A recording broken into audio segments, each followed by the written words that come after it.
Good morning, good morning, good morning. How's everybody doing? Is this thing going to be on or what?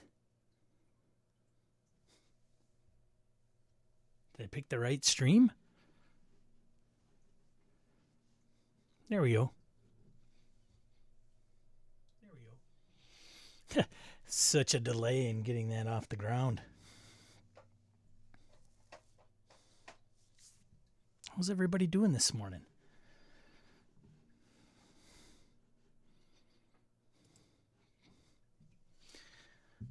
Ryan West, good morning.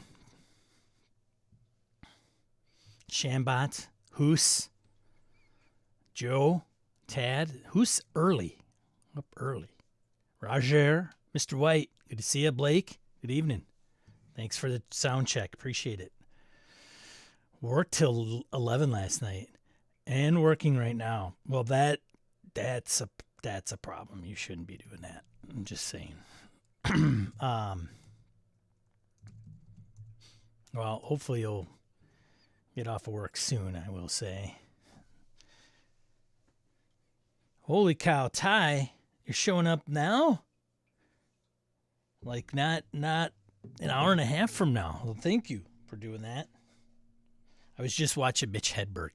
You guys fans of Mitch Hedberg? If you don't know who Mitch Hedberg is, Google Mitch Hedberg. And watch the Comedy Central 30-minute full thing. It's hilarious. Morning, Nelson. Gone too soon, that Mitch Hedberg.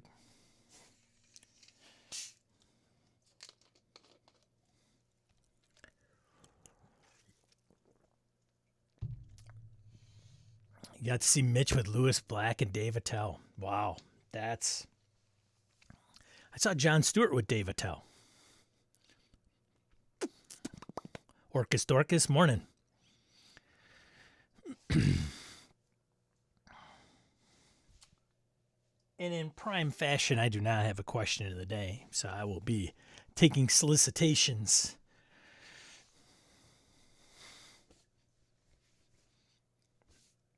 Tyler, good morning. Good to see you again.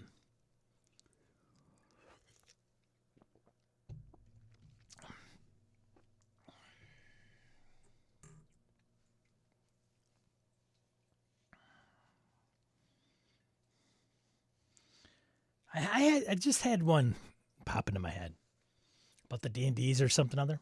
I don't know if it has to be about D&D. We've kind of crushed D&D for the last few weeks. I was thinking maybe if you had your own game store, what would you name it? I don't know about that though. Is that a good one? If you had your own game store, what would you name it?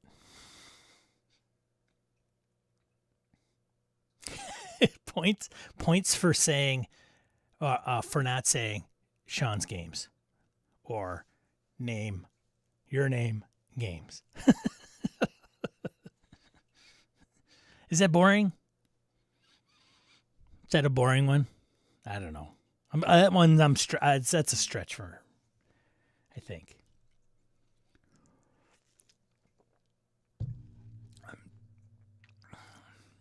Chris is on board. Good to see you, Chris. Chris says meeples and magic. Yeah, you almost have to have magic in it, right? Shambot says Tales from the Shelf. All right. Yeah, we had some roll in here. Some of us might have put some more thought into this than I might have anticipated. Gabe, good to see you, man. Morning. The Days of High Adventure. Yeah. Going to be a lot of puns. I'm good with puns. Roger French, Great Escapes Gaming Company. There you go. Great Escapes.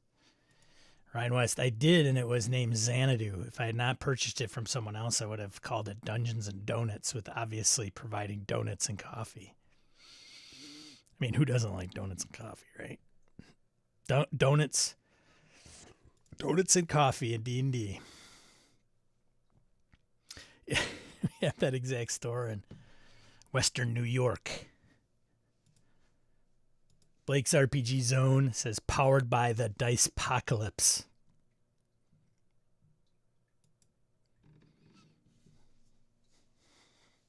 Favorite? What would you name your if you had to incorporate a game store tomorrow? What would you name it? If you don't know, you come to a blank, or you're blanking. Then pick one you've heard of that sounds pretty cool.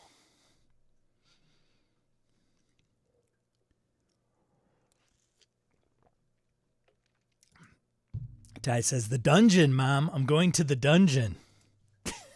Hey, Jeff, good morning. Good to see you, man. Jeff, if you opened your own game store, what would you name it? Points for not using your name, game store. Tad says, Adventure Outfitters. Hello, Adventure Outfitters. Yeah, I was looking for, do you carry this tent?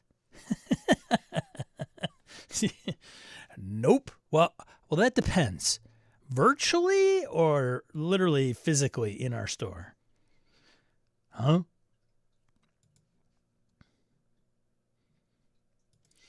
Surprised there isn't one called It Started in a Tavern. There you go. Who's the the octagon?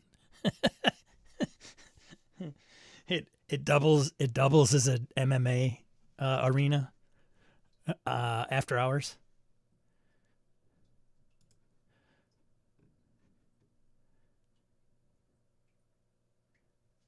And it would not have any game system with the word dungeon in it. Oh, no Dungeon World? Oh, that sucks. Oh, what a bummer, Ty. Adventure Outfitters was the whitewater rafting outfit I was a part of when I almost drowned in a river.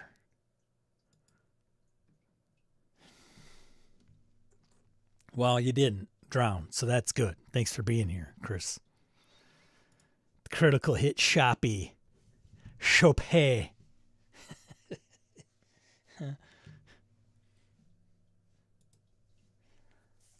Mine would probably be, I don't know. I don't know what I would be. I gotta think about it for a second. Obviously, we have one in Madison called I'm Bored, which is pretty cool. It's majority of board games, but that was a pretty decent selection of RPGs. And that's board as in wooden board. Bartertown Games. No, we don't accept barter. Is that the same? Is that Bartertown? Isn't that Bartertown in Mad Max? Right? Fraser, good to see you. Stop making me creative on a Saturday morning. I'd probably call it something stupid like games.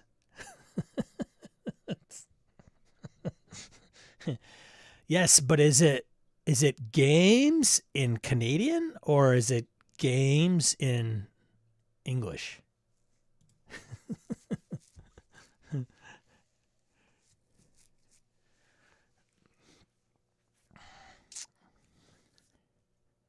Yeah, man. There it is. Joe Swick, Master Blaster Brew on Bartertown. Master Blaster. I know I missed an opportunity. I need to put an ampersand in the title. Yes. I've got some interesting ones here. Board and Brew, Rolling Tales. Jeff knows the deal with Master Blaster. BS Landia? Great name. Not sure it would take off. I don't know if many people would equate that with games if they're not in the know. It's a good suggestion, though. Top-notch suggestion, Roger. From top-notch person. Games Workshop. No affiliation. Lawsuit pending. Yeah, Orcus Dorcas would manage to garner the wrath of a lawsuit. Who's games, eh? I'm listening to Geddy Lee's autobiography, and every once in a while he throws in the eh.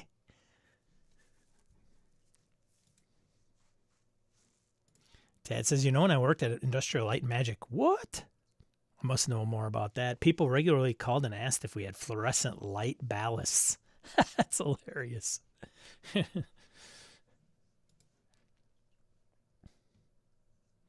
There you go, games, eh? Either the tavern so everyone could meet there, or the store so we could all tell our significant others we were just picking something up at the store. All right, so Jeff being in Wisconsin and myself, who else is in Wisconsin? Aaron might be. I don't know if he's on, but regardless, if we name the store Tavern and said, "Hey, I bought this at the tavern," or "I got this at the tavern," and we were talking to other Wisconsin people, they would just think that we're buying stuff at a bar, like every bar. They would say, "Okay, what tavern?" The tavern. No, I mean, yeah, there's like 20 of them. Hey, Jim. Question of the day, Jim, is if you had a game store you were opening, what would you name it? Gameslandia. That's a good one. There you go. I like that one. That's a good one.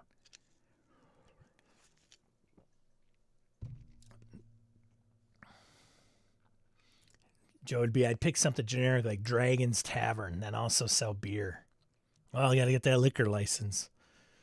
And then if they only come for the beer.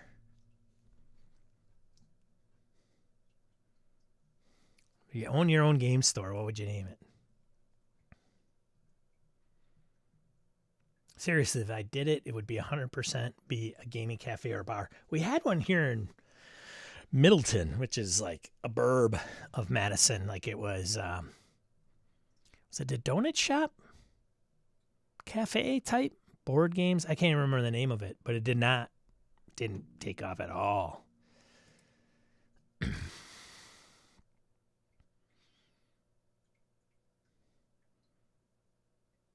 Gameslandia is legit. Oh, you got 2 votes.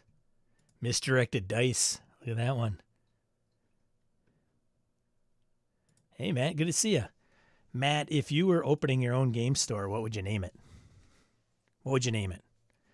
Points for not being Matt's game store. Come on now. We're in our role-playing games. We got to have more creativity.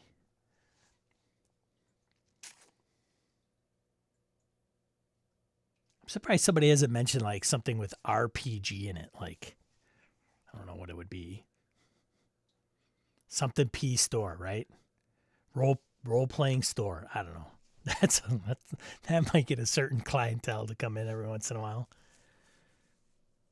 William, good to see you. Oh, Orcus nailed it. The Satanic Panic. Booyah. Satanic Panic game store. Or you could call it the Satanic Panic. Make it a fabric store. The Satin Panic.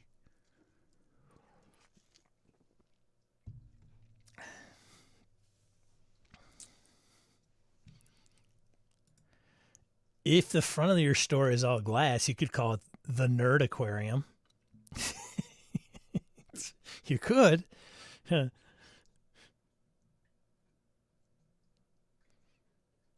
Yes, because I would misspelled, and that's how the signs will show up. Or you'd have one of the letters go out, like the infamous Fear the Boot Lickwo store.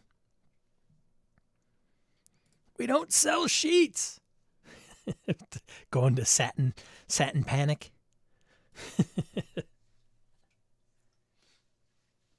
How about the dice tray?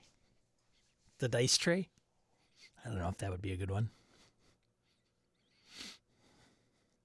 Dice book and cards. Minis, cards, and dice. Now this will be quick. So if you have one, the Dice Den, there's Tim. Tim's from Madison, he'd know. If you called it the Tavern, right, be in a lot of trouble. Role-playing store would need a plain white sign with black Helvetica font. As long as it doesn't have papyrus, for Pete's sakes. Those are reserved for the massage industry, the spa industry.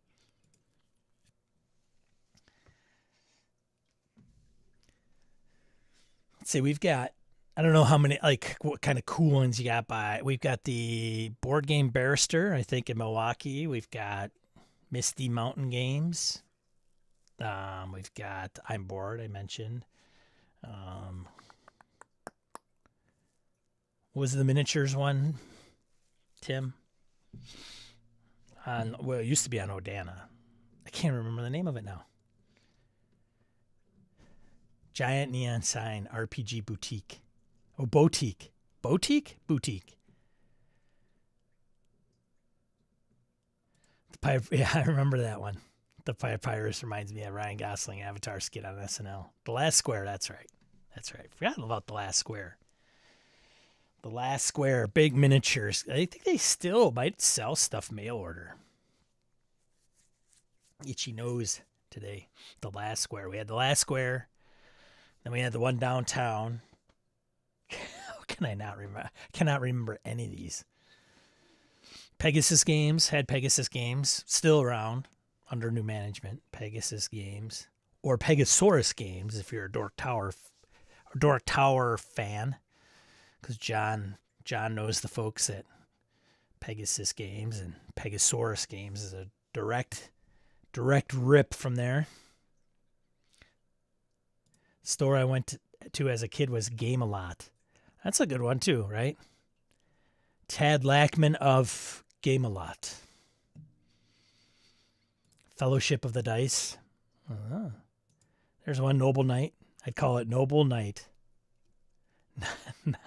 Not the NK, but the KN, Roger says. Moxmania, yeah. There's Shambot, yep.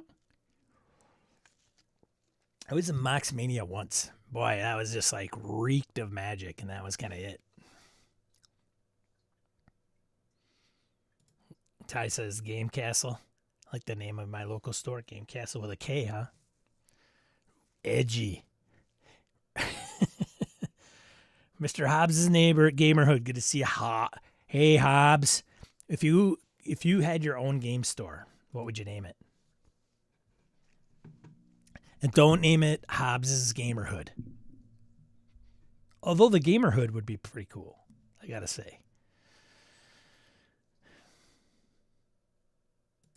Chambot, that is a real store, yeah. Chambot, are you local? Are you in Wisconsin? I don't know if I ever asked you that. Moxmania is an actual store here in Madison at one time. I don't know if you're asking or telling us. Tim, Pegasus Game, Blue Dog Games, Seventh Dimension, Netherworld Games was the one downtown. See, Tim knows all these, right? Dragon's Lair. Oh, wow. There's one blast from the past. Dragon's Lair, all Madison game stores, yep, at one time. And most of them were in business all at the same time. Like, who has that many game stores for the amount of people we have here in the Madison area?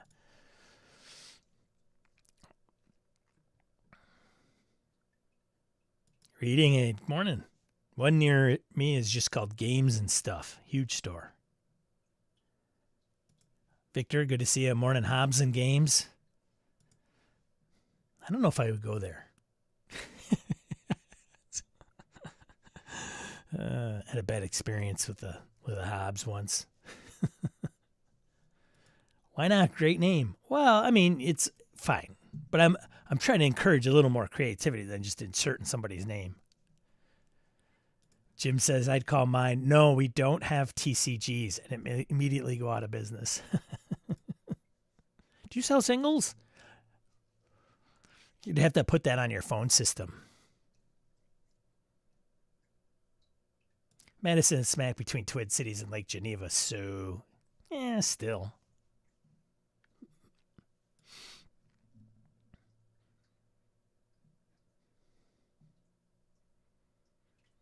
Nobody's tossed an elaborate, wondrous emporium and fantastical emporium of things.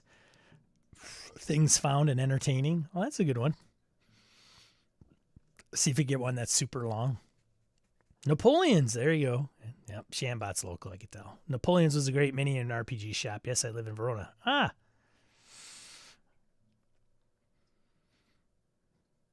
For the North Milwaukee area, I got it. I've never been to Napoleon's. I heard good things about it, though. Calvin and Hobbesies. Calvin and Hobbies. Hobbs Hobbies. Chain of big stores in Ottawa and the neighboring town in Quebec, Gatineau, called Imaginarium. Schmancy. I feel like I'd want to look through a telescope if I went there. Or something encased in glass. Hobbsies. Well, we got Hobbs's pinned down apparently. Hobbs Hobbits. Plus we have a big college and a military base. Yeah, well, I suppose.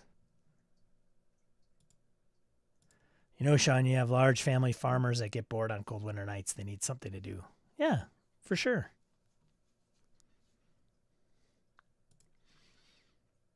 It did close in the early mid-2000s. I thought they were shopping it around for a buyer, but apparently not successful. Jason and the Game Knots.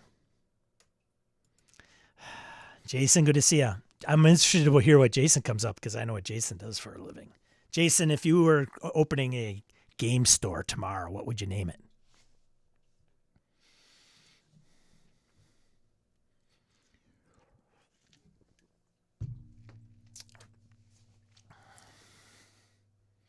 And points for not calling it Jason's Games.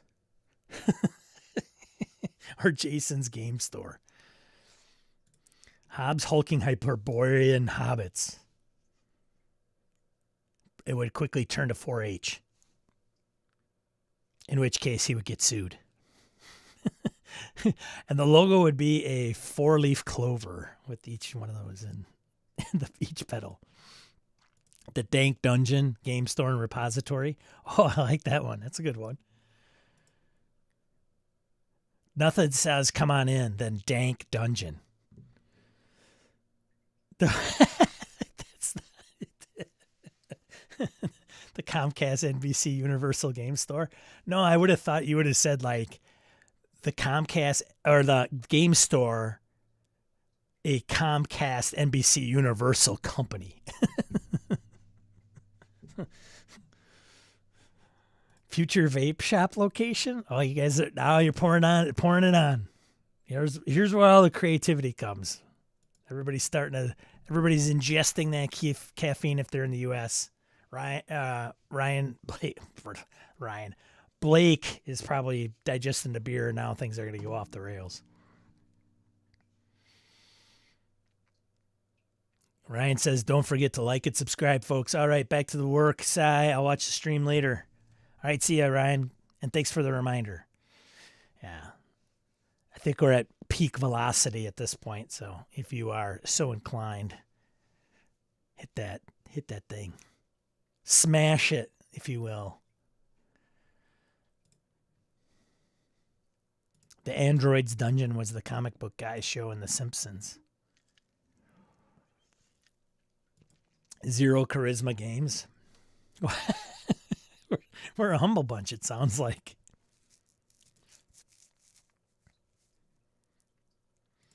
Ty says, I was thinking of calling it the church, but I thought it might be crossing a line. For sure. Probably. I think you get some customers in there a little confused. Perplexed.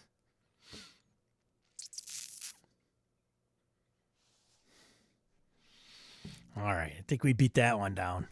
Thanks for participating. Thanks for all the ideas. Now I got an idea for when I retire and open up a game store and become a millionaire. Oof, game stores. They got to be fun. That's one you got to love just to kind of hang out, I guess. Shambot says, I suppose I could call it +1 dice. Yeah. All right. Wow. Where should we start? We'll start with this. Start with this one. Ottawa Tabletop Game Designers Podcast. Ottawa.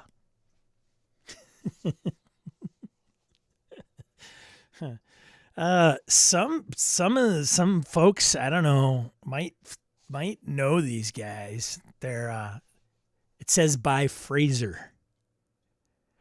That's who this is by.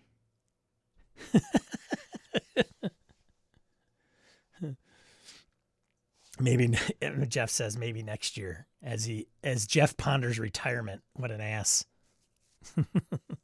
Rubbing it in my face. You've earned it, buddy. Ottawa Tabletop Game Designers Podcast. So Fraser and who else is on there? Todd Crapper, Fraser. Who else? Who else is on there? Are these old? Yes, they're old. Oh, that's not a very good selling point. I'm sorry. So these are recordings that they had. And then I think Fraser was like, we pulled it down. And at that time, when he had it up in 2016, probably cost money to host some of those audio files. Well, Spotify, want to host free? Sure. So now he's putting them up. So he's got 2 episodes up there. Want to hear some Canadian game designers talk about role-playing games? There you go. It's a niche. They say double down on the niche. Oh, Jason. I never saw it. Is it Petrie?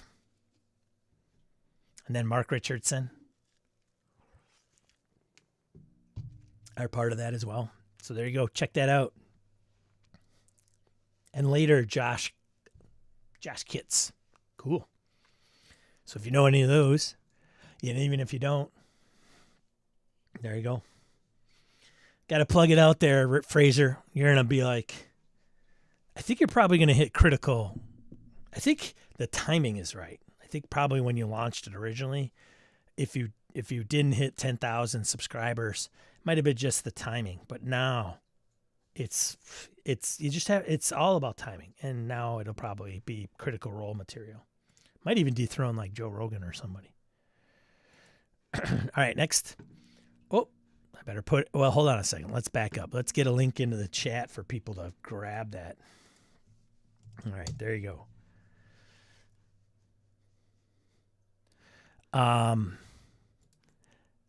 The Furtive Goblins Burrow.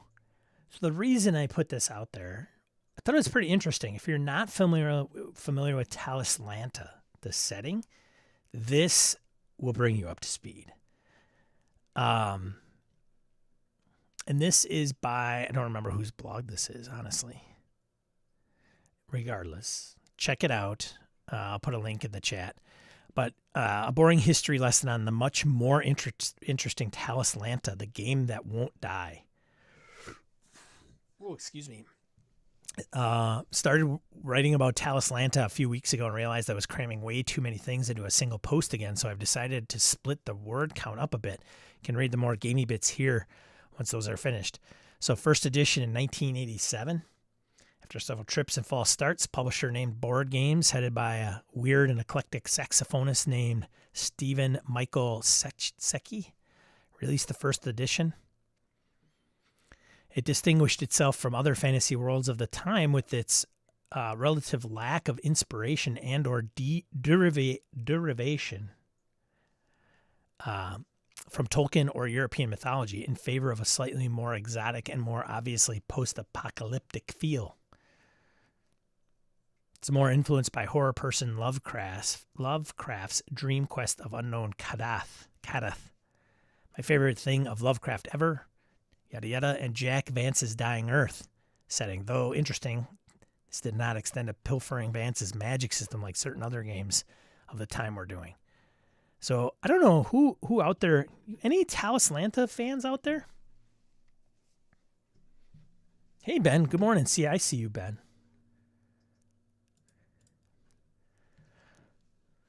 Any Talislanta fans out there? I have to admit, I've known of it. I've never, it's one of those, for me, it's very similar to like Empire of the Petal Throne, right? If you haven't heard of Empire of the Petal Throne, M.A.R. Barker out of Minnesota was said to be one of the first settings. I don't know if it predated Blackmore, but, I think it was like the first RPG setting maybe, and then Blackmore was a setting, but it was maybe coming from miniatures. I don't know. So Blackmore and right around in that time space. Empire of the Petal Throne, or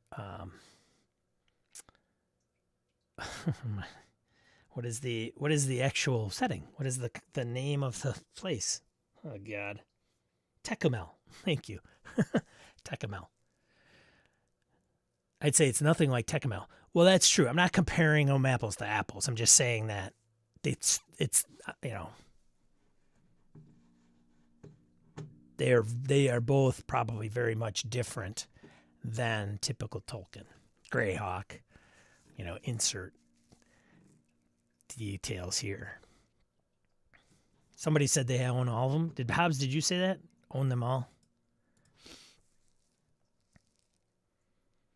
Never heard of this? Oh, yeah, Shambot. You got to check it out.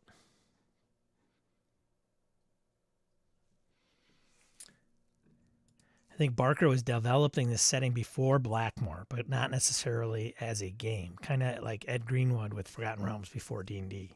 Got it. And just to be clear, when I say Tecumel and Talislanta, in my brain, those kind of rank in the they're not mainstream. A lot of people haven't heard of them. And so you have to have somebody kind of bring it to your attention. You're not going to trip across it like Greyhawk or something along those lines, I guess is what I'm trying to say. Or even Blackmore, I think. So, yeah. Harn is also another one. Orcus. To me, it's like Harn. Exactly. A ton of people know of it, but there is rare few who play it or know it in detail. Except if you're Hoos.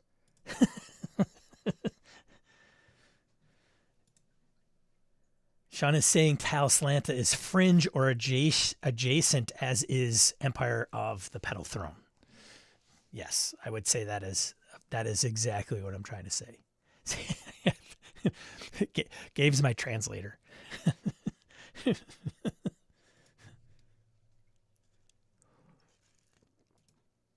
Not that different from Greyhawk? Seriously? Interesting. I would say you're in Greyhawk, definitely more of a heraldry type of setting. I always pictured it. Morning, Eileen. Good to see you. Orcus says it's also a very developed world in many volumes and encyclopedias similar to Tecumel, Glorantha, etc. Yeah, some of these are. Now I know of Glorantha, of course. I know of it. Again, it's like all these settings I don't get into. And the only reason I know about Tecumel and the Empire of the Petal Throne is maybe because of Victor Raymond, who's here in Madison, who's on the Tecumel Society. I think I was talking to him and he brought it up to me, and then I just knew about it. M.A.R. Barker recently, not to just be clear, not without controversy. So he did it was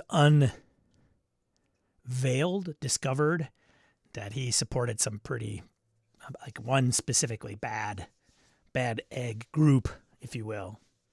So, which is unfortunate because I think he was doing it under a pseudonym and nobody knew, and then it came out not rather recently in the last few years.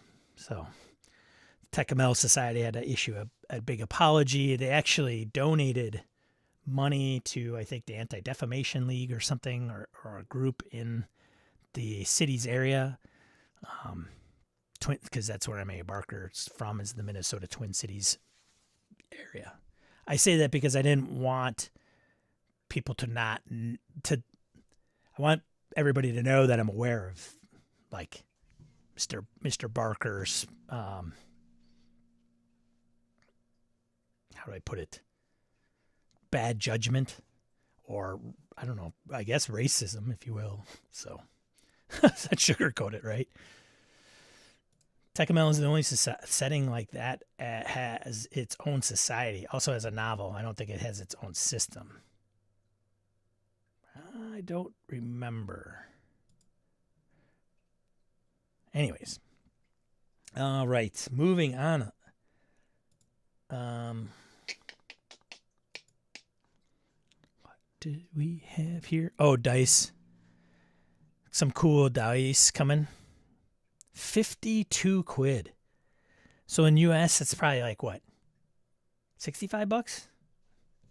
75? I don't even know what a quid to a dollar is.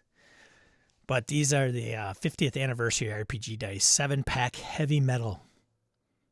With the ampersand, it looks like. So those will be pretty. For whatever reason, it's on ForbiddenPlanet.com, and I don't know if it's anywhere else yet. It's expected to release 2nd of August. If you want a cool dice. Cool D's and D's dice. Jim says Tecumel is the setting and part of the Pedal Throne was the system. There you go. Boom.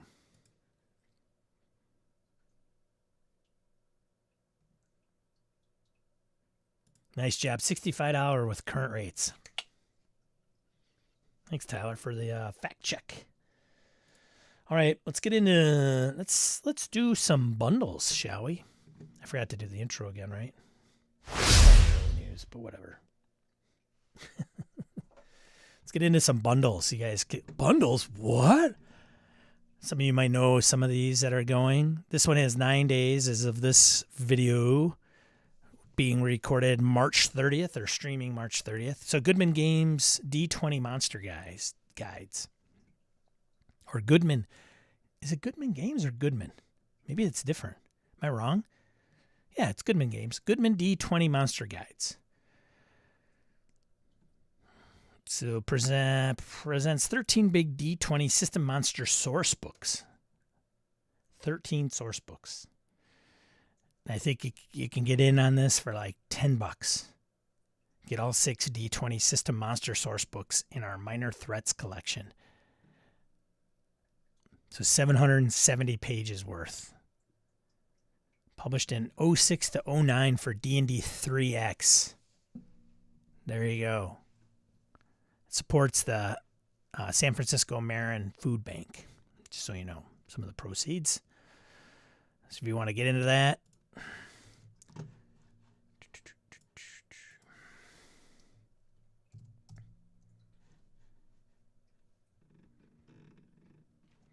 the next one.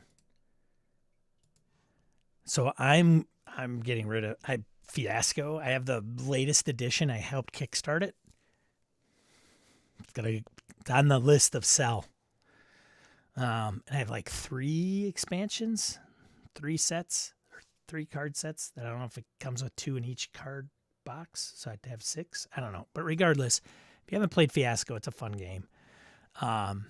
It's definitely different than a traditional role-playing game, but it's fun and it's hilarious. And there's a lot of playbooks or play sets. So play sets are kind of the core of the story, but if you want to relive a Coen Brothers film, there's not an RPG out there that facilitates it like Fiasco. So here's one. This is going to be going for the next 17 days. And this is the classic version. It's not the most recent. So this is by Jason Morningstar, who's done Night Witches as well as Ghost Court from Bully Pulpit Games.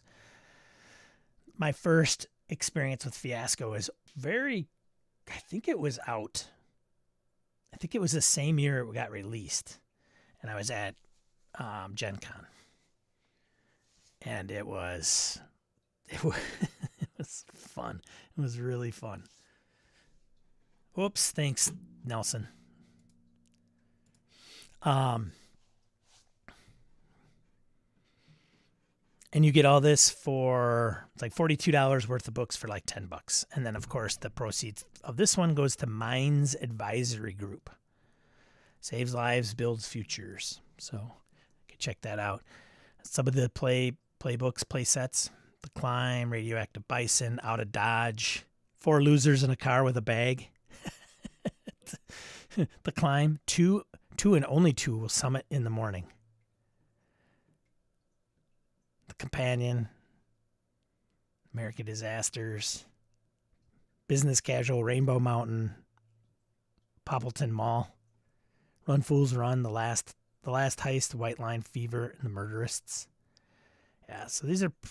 Yeah, there's so many out there, too. A lot of community A lot of community contributions for that one. There's one I think there was one that was a live play I saw online about like the 70s. It was like a disco 70s one. And then since we're here, we'll just click on this one. Excuse me, Ruins of Symbaroum. So Ruins of Symbaroum is the 5e version of Symbaroum. I may actually pick this up. I don't have it. I love Symbaroum. And like I've mentioned this before, there are some things that might bridge a gap. You know, if somebody's like, I'm really kind of tired of running 5th edition. And but my game group is really bent on 5th edition. How do I as a game master run something that is interesting to me and not disrupt the group and having them cross over to a game that they don't want to play? So these conversions of games and settings might be of help. Ruins of Symbaroum is fantastic. I mean, at least Symbaroum is, I think, as far as the setting goes. Even some people knock the original system from Free League. So this is by Free League Publishing. It's just a great setting, in my opinion. So this one is $10. Actually, more. If you pay more than $31.28, you get the whole shebang, which is like $95 worth of books. And then this goes to Direct Relief, which I think is, the Direct Relief is one that always typically shows up on Bundle of Holding. You get the player's guide, the art, hidden treasures of Davokar, a map, GM guide, bestiary, Ruins Adventure Compendium, Call of the Dark, Ruins of Symbaroum, GM screen. So if you don't run it for 5th edition, but you just want to know more about the setting and you want to accommodate it to something else, and you don't own any Symbaroum, this would be a good bundle to get in.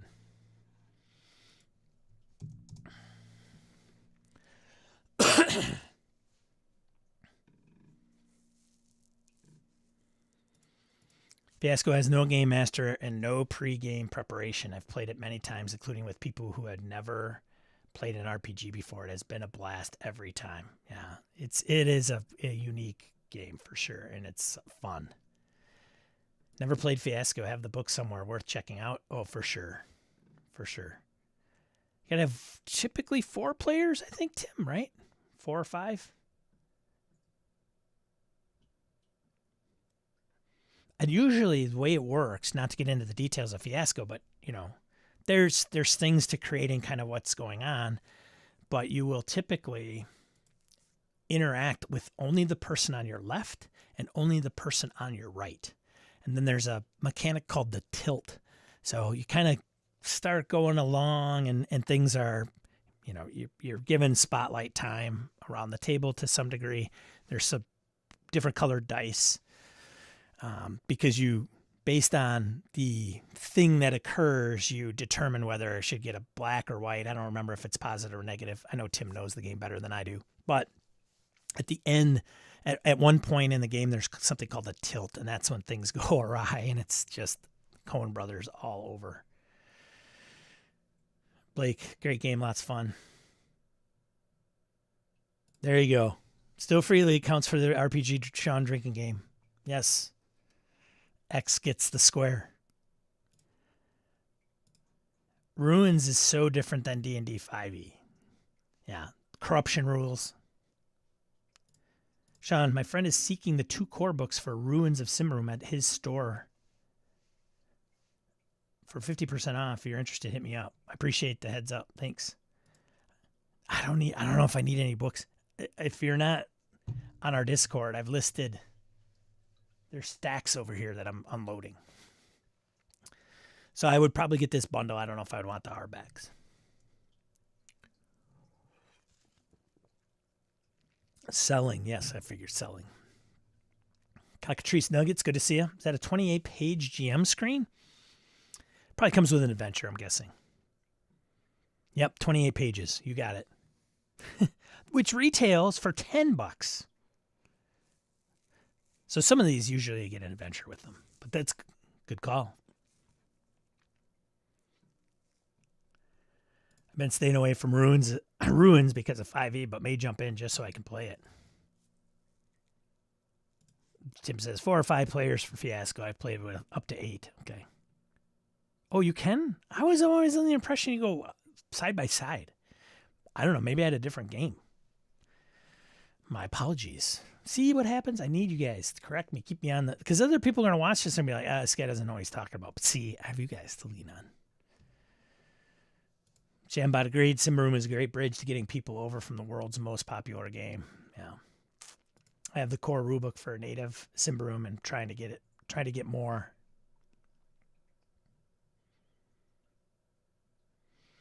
Yeah, and if anybody else is interested in the Simbaroom core books that Orcus put up there, hit them up on the BS Landia Discord. How do we get there, Sean? Well, I used to have a link down below, and then we got a bunch of spammers, so... I think it's an open community server. You should be able to find it. Where? It's in a thread under gaming. I should have put it under promotions. That was my bad.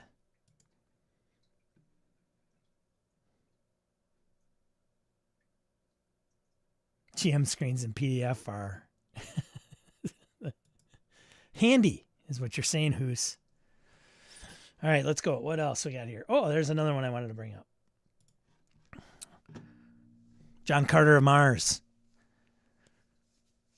So, if you've ever been a fan of John Carter of Mars or 2D20, it's like many 2D20 games. It's kind of tweaked depending on what it is. Like Star Trek is not the same as Conan, is not the same as John Carter, is not the same as Dune. So, very similar to like how Free League handles your Zero engine. Tweaks it a little bit for each specific game. And so, if you're a fan of Edgar Rice Burroughs, want to check out John Carter of Mars, the bundle, like, what is it? The whole shebang, just over $25 will get you $72 worth of gaming stuff. John Carter Mars RPG, John Carter narrator screen kit, 44 pages for that one. Barsoom and Korad maps, the bonus collection, Phantoms of Mars, 3 John Carter era source books, 2 John Carter card decks, which, print them, I guess. But anyways, there you go. Proceeds go to... Did I miss the proceeds? Charity? The Good Fight. No. Roll versus Evil. Non-for-profit initiative lets gaming communities do what they love, play games while supporting frontline charitable efforts working directly toward verifiable immediate results. Tabletop game companies helping to spread the word include Modifius, Steve Jackson Games, Gamma, Cubicle 7, Roll20, UK Games, Expo, Artalsaurian Games, Chaosium, Titan Forge, Paizo, Magpie. All Roll versus Evil. There you go. There you go.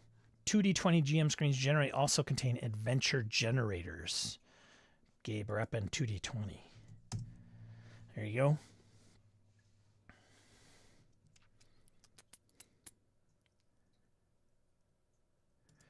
Tyler, just dropping a Discord link would help, but because I'm 40 plus, I can't figure out how to find the server in the app. I will. I don't have Discord up.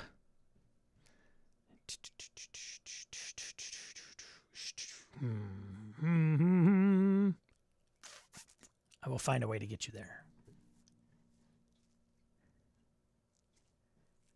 All right. Let's see what else. Keep moving. ICV2, hobby game sales eke out a tough win in 2023, holding on to COVID gains. So this is just some more industry insider stuff. Now, keep in mind, ICV2 was also the source for putting out Paizo and Pathfinder 1 exceeding the sales of D&D 4th ed. And then Chris Sims is like, Nah, it didn't happen. So, but they're only going off of distribution channels and that stuff that they can find and access. So hobby game sales eked out a nominal 1% increase in 2023 against the tough comparison to a third great year of COVID-fueled sales in 2022. So increases in collectible card and miniatures offset the declines in board, card, and RPG sales. So if you want to learn about some of the trends and some of the things that had occurred, this kind of goes into that. Sales in the hobby channel were up a modest 2% despite declines in some categories. This made 2024 the 15th consecutive year of growth in the channel with a huge surge in the 20s. Anyways, not to go through and read this whole thing, but if you're interested in some inside stuff, looked at the list. Sean's selling Cold Shadows. Dude, I have I'm not kidding. I think I have at least 5 Cold Shadow rulebooks, and it's on the chopping block. It's just, I don't know. I mean, sometimes you just have to come to terms. You just have to come to terms.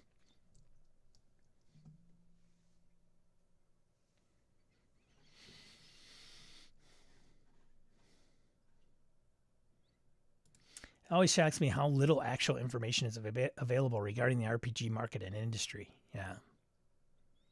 Yeah, for sure. Nobody, shh. Nobody say anything. That's one reason I wish Craig would delve into on his interviews with some of these insiders. Like trying to peel back some of those layers, but I don't know if that's taboo. And it's a weird, you can't interview, you can't, I don't know if he's a good interview. Howard Stern, right? He just puts it out there and people, for whatever reason, just divulge whatever they want in his interviews for some reason. You just can't do it in the RPG hobby. They're just not going to divulge some numbers and controversies, if you will. And, that's fine. It's a drama and shit slinging, if you will. Does it take into account crowdfunding and small press? That's where I spend all my money. It did mention something about crowdfunding in it. I noticed there the word. I thought the word crowdfunding was listed somewhere in here.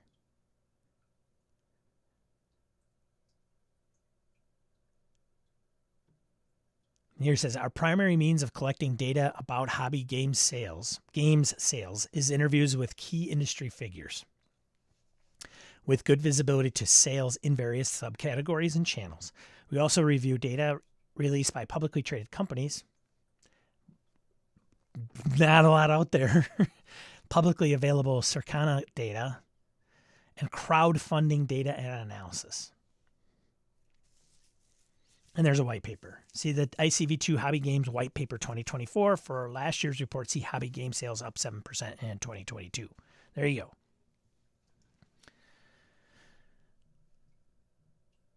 Craig is way too nice and discreet to dig that deep. Well, yeah. And he's got a format. He's got a rhythm. And I understand why you don't want to get into that. I don't know. And it's delicate, right? If you're digging and probing and it's something that makes people strangely uncomfortable, then nobody will want to be on his show. He literally gets people that's on his show. I think Chris Spivey was on there recently I listened to. And Chris was only on the show because he listened to Craig hit him up. Chris doesn't do interviews, he says, but he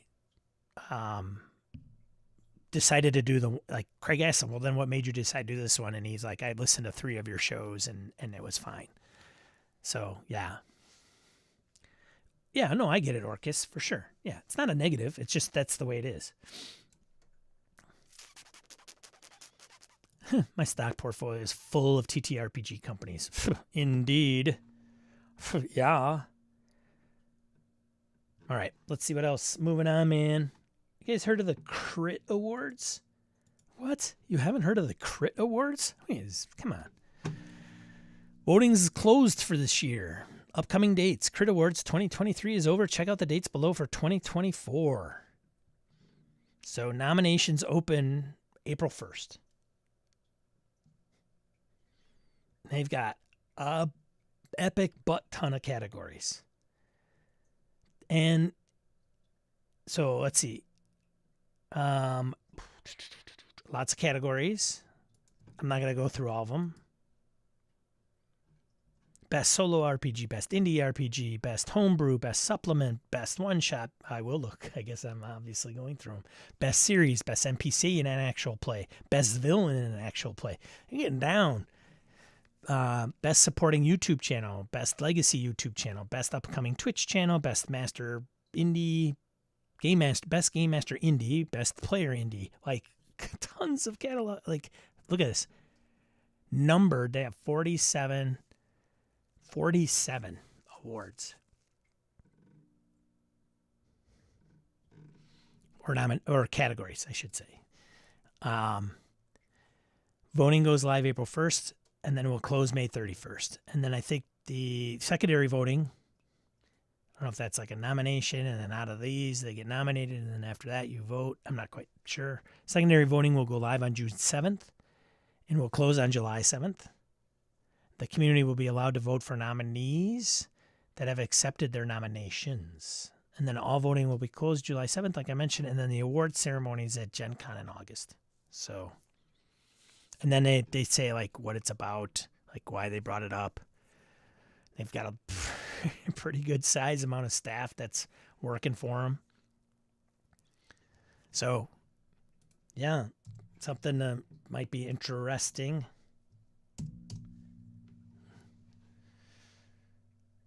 Holy smoke, best key grip. Yeah, there's tons of stuff. Like they are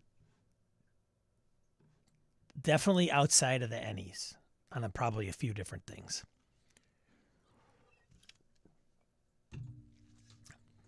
It was founded in 2023 with a vision to bring recognition to the creators across all aspects of TTRPG community, from storytellers to artists to players. So there you go.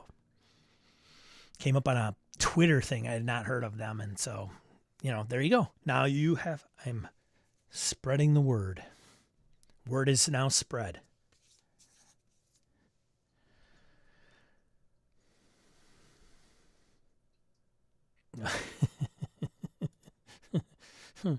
Orcus Dorcas. Best YouTube podcast thing is what he's probably talking about.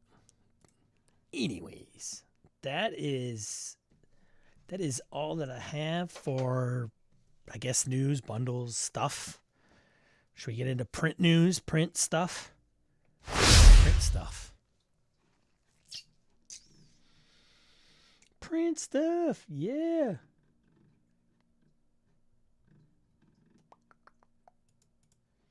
We'll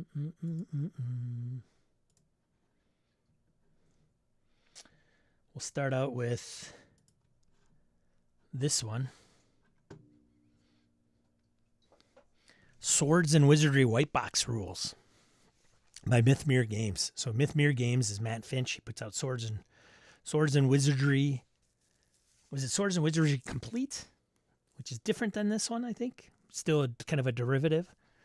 And Matt also puts out the Tome of Adventure Design, which is a great resource book. So this is out. You can get this print on demand, PDF. PDF's like $5.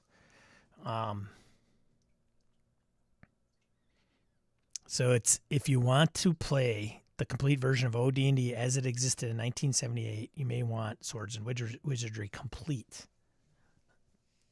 Parentheses revised. But many players prefer this version for its simplicity and flexibility. So there you go. Gabe, did you get in on this? I only asked Gabe and put him on the spot because he's got like 8 copies of Swords and Wizardry Complete.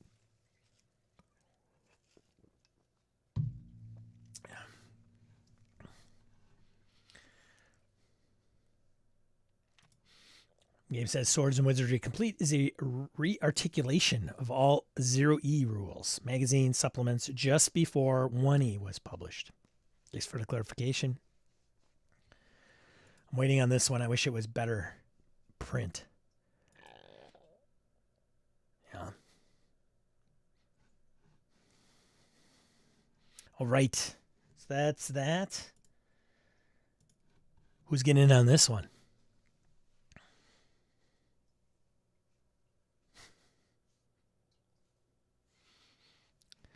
Dark Tower. Dark Tower has arrived. From desert sands and ancient tombs, your adventuring party can trek their way through this amazing 3-volume hardcover set in whichever system they like best.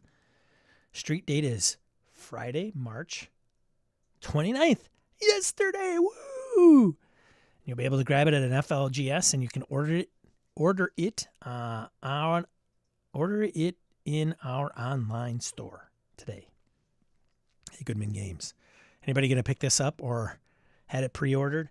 I don't think it kickstarted, did it? Nelson says, I got Dark Tower order on FLGS. Booyah. They say it is one of the best D&D adventures that was never written by TSR. So if you have a list of best D&D adventures from like the 80s, this makes it. It was never, and it was the only one on the list of like, I don't know, top 10, top 25 or something like that. And this was the only one that wasn't written by or published by TSR. So it was Kickstarter. Thanks. I knew you'd know, Orcus Dorcas. I just snagged the original off Evil Bay. Jeff, yeah. So this one is, if it's similar to the ones prior, running it, wow. Most of them, when Goodman Games does them, like Temple of Elemental Evil, Keep on the Borderlands, a bunch of others that they did, they're monster books.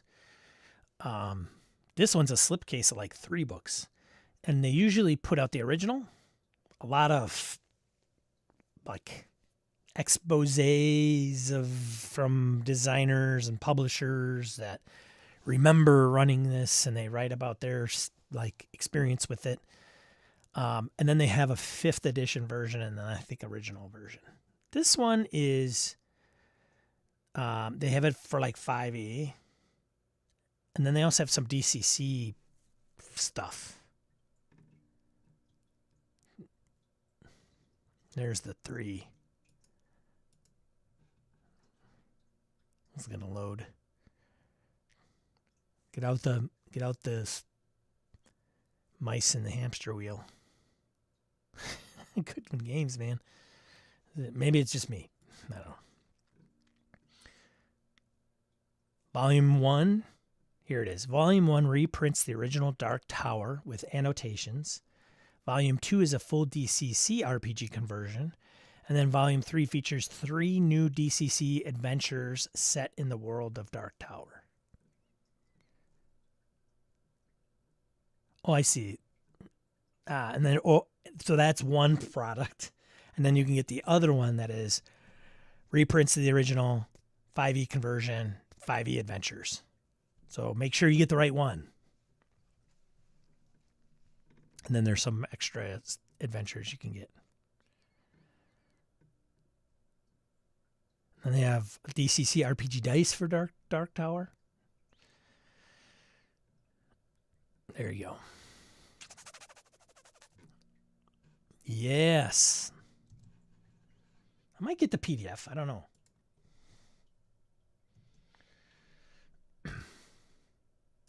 I saw that Caverns of Thracia is coming next from Goodman Games. Yeah. Goodman Games is always, it's slow to load. They're probably paying for the $3 hosting plan.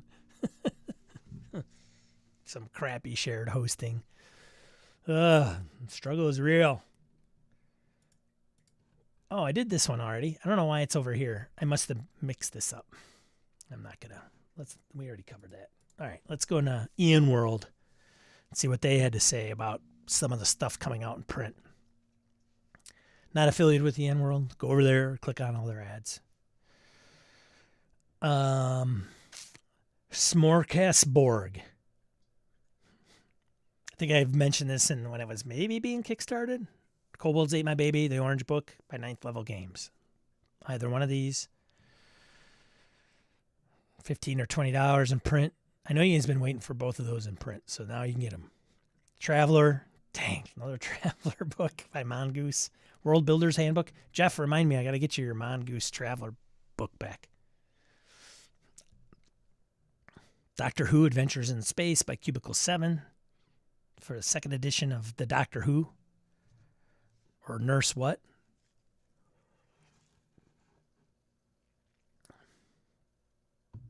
What? No PDF for games redone? They don't have digital rights? No! You're kidding. Ah. Paranoia, Brave New Missions, 404 Compendium, Mongoose Publishing, $50 for each. So if you're a Paranoia fan. The Valley of Flowers by Phantom Mill Games. This is old school essentials in Cairn. Hardcover setting with double-sized map. Where's my OSR guys? Hobbs, you get this? Fantasy campaign setting inspired by Arthurian literature and weird fiction. 5 distinct regions, each with its own encounter tables. 5 dungeon locations, including the perfumed tomb of Necropoet. Around a dozen additional adventure sites, such as the Hungry Amphitheater, and a guide to the capital city of Simbrin. Numerous factions and powerful beings, like the reawakened god of revelry and drunkenness, uncanny monsters, wily NPCs, and arcane relics. Well, I'm following that one guy. The reawakened god of revelry and drunkenness? All right, sign me up. Dungeon Delve number 5, Mystery of the Wood of Dark Boge. This is for 5th. Look at that old school for 5th. There you go.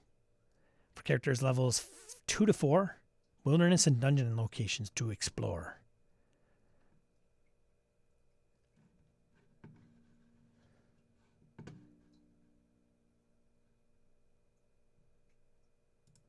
Yeah, Dark Tower is a Judges Guild. WotC has no power here.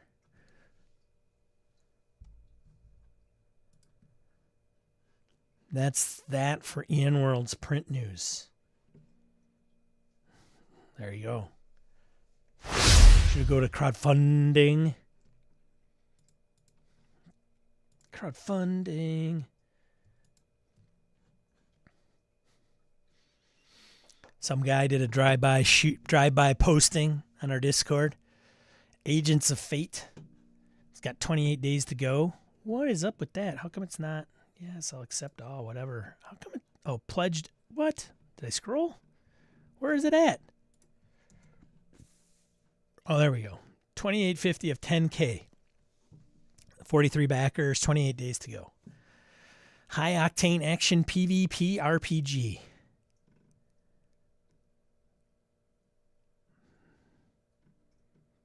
Agents of Fate. There you go. Let's do some checking here. This is by Joseph Frederick Richardson. Joseph has created 2 and backed 1.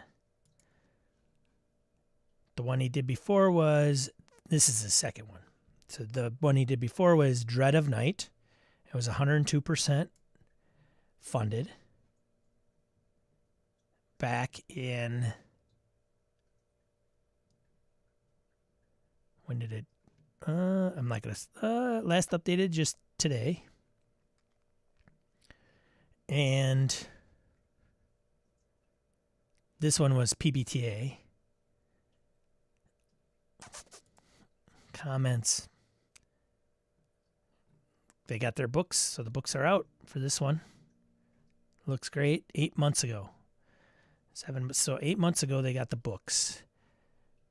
And if you kickstarted this one, it said estimated delivery. Looks like December of 2022 or February 2023. So, a little off, but not too bad, right? So there you go. That's how you check somebody's, like, hey, if this gets funded, Is it going to go smoothly? All right, see you, Jim. Thanks for stopping by, buddy. Let's see. So get in here. Did I put the link in there? I'll put the link in there. Bam. Next one. Now, I brought this one up before. Tales of Argosa. Just wanted to see where it is at. It's got 7 days to go. I don't know if it's on the Ian World list of short runs. Like, Ian World posts the ones that are in its last week. This one has 7 days to go. So a week from today. Steve Grodzicki over at Pickpocket Press. He had supported Gaming and BS, so I want to give Steve some love. He's over in Down Under land with Blake in Australia. So $18,000 US dollar goal. He's at 37,000. And if you don't know who Steve is in Pickpocket Press, he's the one that did Low Fantasy Gaming, and then he also did the Cyberpunk. I can't remember the title of that game. But it's very similar kind of to Shadowrun. But anyways, does good work. Check this out if you are so inclined. And he's got a video on there. Somebody talks about Tales of Argosa. That's probably Steve there, actually. A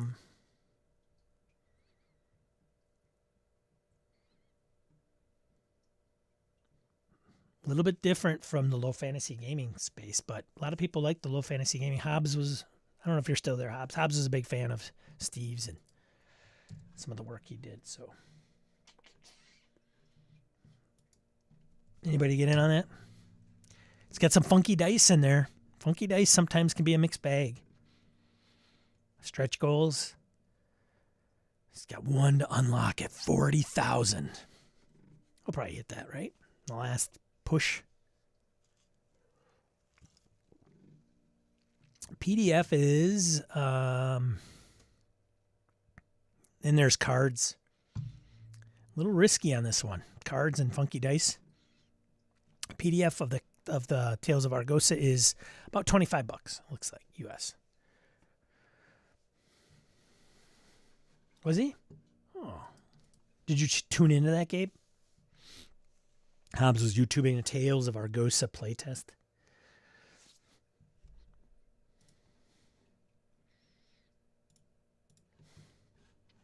Karen, this thing. Gabe says he saw some of it. Okay. Karen, $30,000 goal. It's at 109. Funded. And it's got 26 days to go. Good for these guys, huh? For Space Penguin Inc. Now, here, you know. I love the risky comment because of cards and dice. So true with too many Kickstarters. Yeah, I mean, he has, and I don't know if he's going to do it with Tales of Argosa. I don't think so, but low fantasy gaming, like the original kind of thing, is free. You don't have to buy it to play it. A lot of people did because I think it was like Low Fantasy Gaming Deluxe, which offered some more options and things of that nature. But to play Low Fantasy Gaming, you got like all the rules for like, I don't know if it was pay what you want or free, but Cockatrice Nugget says, this is my favorite system. Kern. So I got a little tasty taste of Kern. No, not to be mistaken for Knave. I've not played Kern. So Space Penguin. It's the first one they created. And they haven't backed any of them, which is interesting to see it so high because some people tear that apart. Oh, this person hasn't backed any crowdfunding campaigns? Well, then why should I back his or theirs or hers? But, 109,000.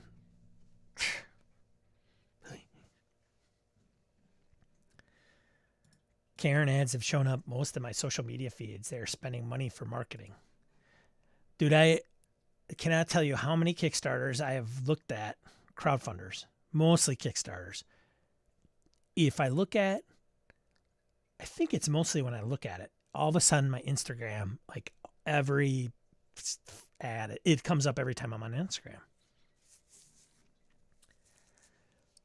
OSPI is a brand new publishing company. Well, that would do it, right? So it wouldn't be necessarily SPI. It would probably be Yochi, right? Yokai? Is it Yochi? Yokai? So bad. It worked for Shadow Dark. Oh, really? Did Kelsey never kickstart a project?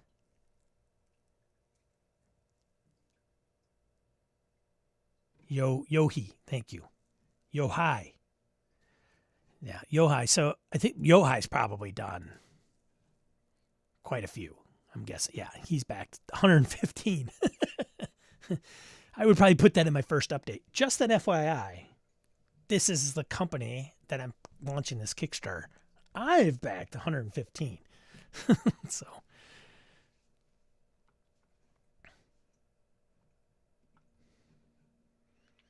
Yeah, he's gotten some traction, man. Cairn. For those of you not in the know, it's a platinum best-selling adventure game about exploring a dark and mysterious wood filled with strange folk, hidden treasure, and unspeakable monstrosities. Character generation is quick and random. Adventures are tense and reward careful exploration. And combat is frantic and deadly. The first edition rules are freely available here.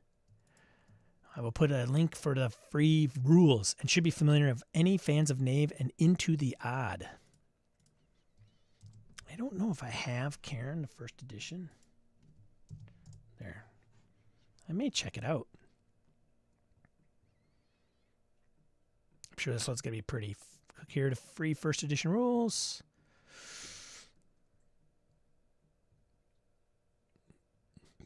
Oh, excuse me. The Warren screen. What pledge? Excuse me. Pledge should I pick? $20 gets you the PDF of the Player's Guide, Warden's Guide, Trouble in Twin Lakes, plus all unlocked digital stretch goals. It can be upgraded later. So looking at March of 2025 for delivery. So you know. Box set. Looks pretty. Anybody get in on this yet? Karen and Into the Odd are pretty rock solid indie free systems. I have Into the Odd. It's on my list to sell. Cockatrice, I love it. But for fantasy, Karen does it great. Mouse Rider was based on Karen. May cancel Knave and go for this. Ooh, I don't want to wait for till 2025. Yeah.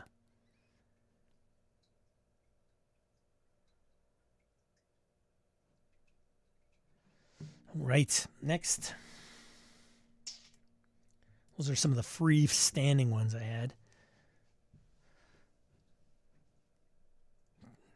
Spyhunter Reforged Edition.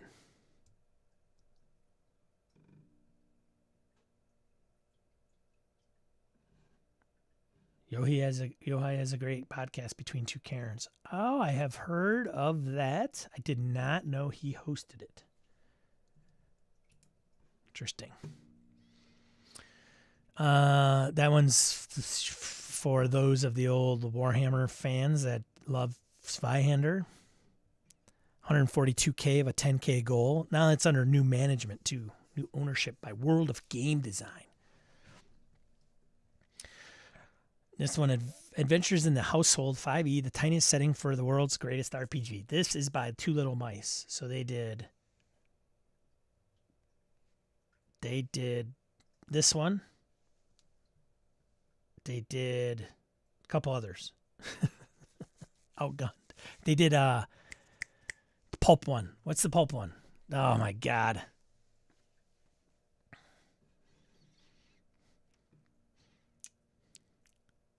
Anyways, Two Little Mice out of Italy, I believe. They do great work. Household RPG they did.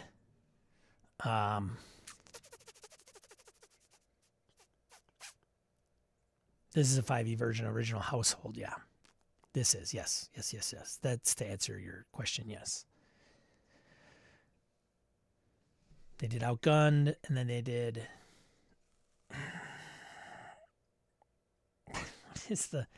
What is the...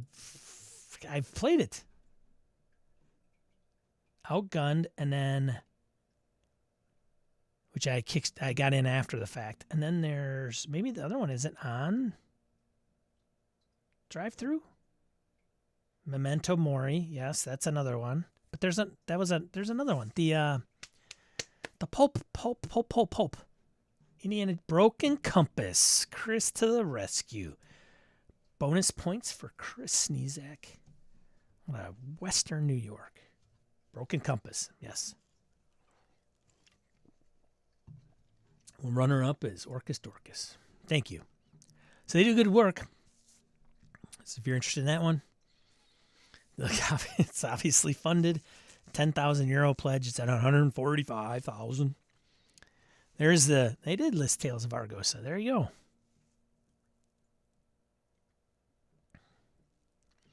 The Contract RPG from Sapient Snake. Core rulebook. The Contract.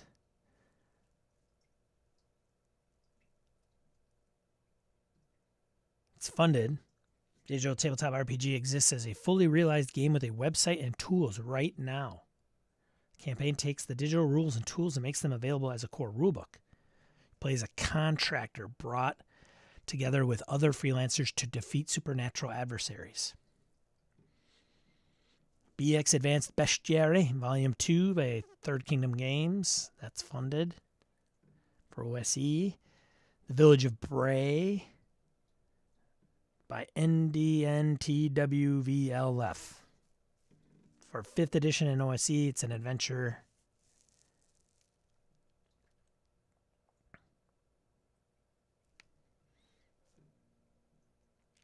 That's funded. Long Road Home. What happens after the quest is over? Level up, dude. It's by Plain Sailing Games. Core rulebook. 25 quid. This project is about the epilogue to the epic adventure your character is returning from. You'll journey home, tell the tale of your amazing deeds, and hope that when you get home, life as you remember it. Life is as you remember it. This book gives you the rules to create the setting and decide what grand adventure you undertook. It's funded. And then last but not least, Level Up, EN Publishing, Advanced 5th edition, Plain Strider's Journal. And that's funded. Ian World Publishing, cranking them out. There you go. A little early today. And of course, I always leave the comment up there. Sorry, guys. Yeah. Today, GameholeCon Event Reg, I believe, opens at noon. Event submission. Sorry, not to be confused for the event registration. So event submission. I will be submitting Deathmatch Island, of course. I had considered maybe putting the deal, which is the poker LARP that Todd Crapper had created that I've run once at GameholeCon. You got to have the right crew, though. Ruthless people. It is Quentin Tarantino poker game.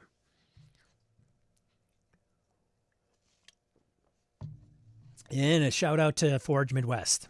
6 days until Forge Midwest, which will get my test game in there if I can get.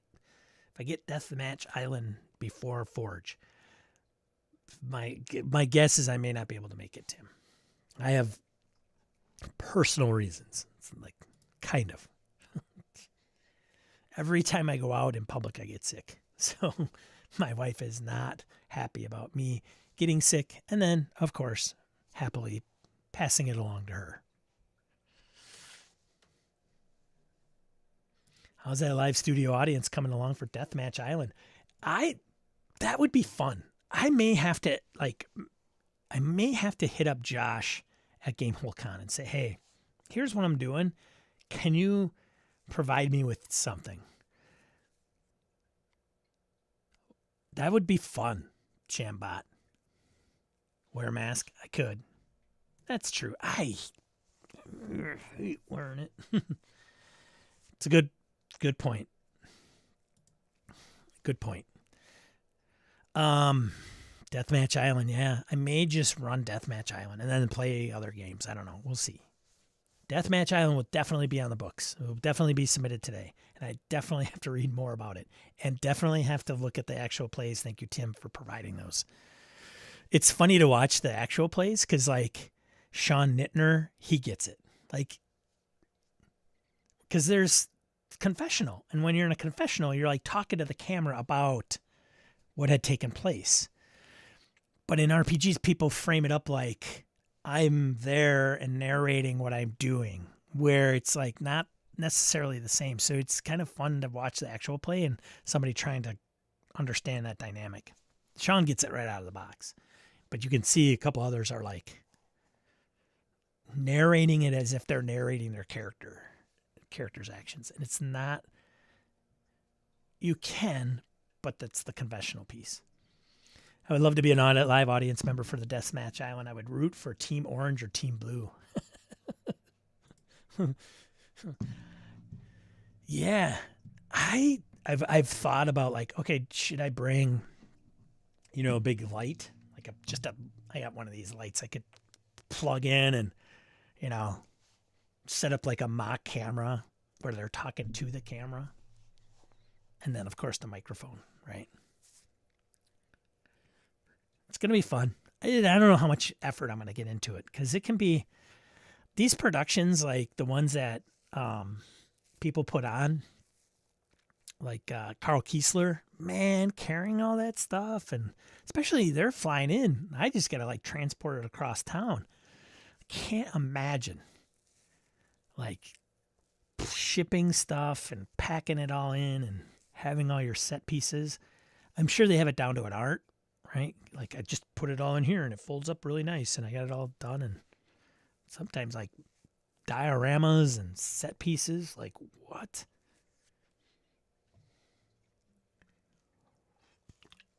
Some of us find it a pain in the ass just to bring our own books. You should just run the low prep version first. Well, yeah, I guess I could. I still got to know what I'm doing. Like what's the mechanics and things. I don't think it's too overly complicated, but so yeah, that'll be fun. I'm going to try to, and it's going to be one island. So in a typical game, you would go multiple islands and that's a campaign. So, and there's dynamics in doing it that way, but I'll just do one island and I'll probably run it, well, at least Thursday, Friday, Saturday. And I probably won't do a tournament thing.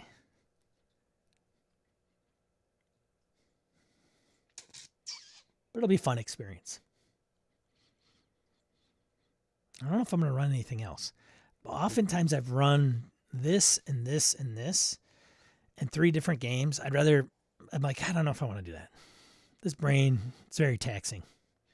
I mean, just like if you stick to one game and you run it 3 or 4 times, it's like, got it.